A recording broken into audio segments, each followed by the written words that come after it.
హరే కృష్ణ. ఇప్పుడు బద్రికాశ్రమం దగ్గరికి ఘటోత్కచుడి మీదగా వెళ్ళి ఆయన మీద కూర్చుంటారు. అందరూ ఆయన్ని తీసుకెళ్ళి ఘటోత్కచుడు బద్రికాశ్రమంలో వదిలేస్తారనమాట. వదిలేయంగానే ఇంకా రోమస మహర్షి మాత్రం ఎక్కడ ఘటోత్కచుడిని, ఎందుకంటే ఆయన అంటాడు, మీరు వెళ్ళండి, నాకు కొన్ని సిద్ధులు ఉన్నాయి, వాటి ద్వారా నేను అక్కడికి వచ్చేస్తాను, మీకన్నా ముందే వస్తాను అని చెప్తాడనమాట. రోమస మహర్షి అంటే పుణ్యఫలం ఉంది కాబట్టి ఆయన గంగలో మునిగి సరస్వతిలో తేలగలడు. ఏ నదుల్లో నుంచి ఎక్కడికైనా వెళ్ళగల శక్తి ఆయనకు ఉందన్నమాట. అందుకని నేను వచ్చేస్తా, మీరు వెళ్ళండి అని చెప్తాడనమాట. రోమస మహర్షి అందరూ వచ్చేస్తారు బద్రికాశ్రమానికి.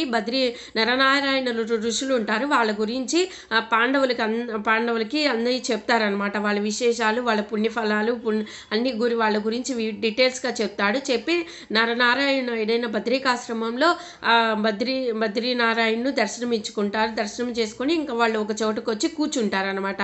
కూర్చోంగానే ఇప్పుడు ఒక స్పెషల్ జరుగుతుందనమాట. ఒకటి జరుగుతుంది ఏంటంటే, ద్రౌపది ఒక చోట కూర్చుంటుంది. కూర్చోంగానే ఆకాశంలో ఎగురుకుంటూ ఒక పువ్వు వచ్చి ఆమె కాళ్ళ దగ్గర పడిద్ది అనమాట. ఆ పువ్వు ఏంటనుకున్నా 1000 రేకులతో ఉన్న బంగారపు పువ్వు అనమాట.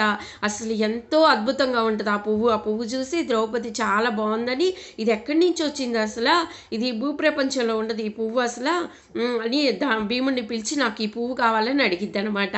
ఆ పువ్వు చూసి భీముడు ఇది ఎటువైపు మార్గం నుంచి వచ్చిందో చూసుకొని ఆ మార్గం వైపు వెళ్ళి తీసుకొస్తానని వెళ్తాడనమాట. ఆ మార్గంలో వెళ్తా ఉంటాడు.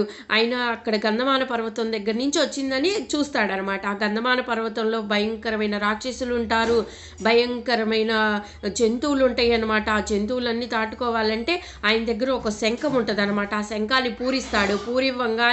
పూరించంగానే పెద్ద సౌండ్ వచ్చింది అనమాట. అసలు ఎలాంటి సౌండ్ అంటే, ఇంద్రుడు కనుక వజ్రాయుధాన్ని ఇస్తే పెద్ద పిడుగులు వచ్చి భూమి మీద పెద్ద సౌండ్లు వస్తాయి కదా, అంత పెద్ద సౌండ్లు వస్తాయి అన్నమాట. ఆ సౌండ్కి అక్కడున్న గంధమాన పర్వతంలో పక్షులు, జంతువులు అన్నీ డివైడ్ అయిపోయి దారికి అడ్డం లేకుండా వెళ్ళిపోతాయి అనమాట. అలా శంఖాన్ని పూరిస్తాడనమాట ఆయన.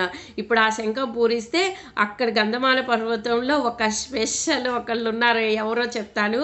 ఒక గుహలో ఒక వానరం పడుకొని ఉంటుంది అనమాట. పడుకొని ఆ సౌండ్కి అబ్బా ఈ సౌండ్ అసలు ఏంటి గోలని ఆ వానరం లెగుస్తుంది అనమాట. లెగిసి చూస్తుంది ఎవరు వచ్చారా అని. ఆ వానరం ఎవరో చెప్తాను నెక్స్ట్ వీడియోలో. హరే కృష్ణ.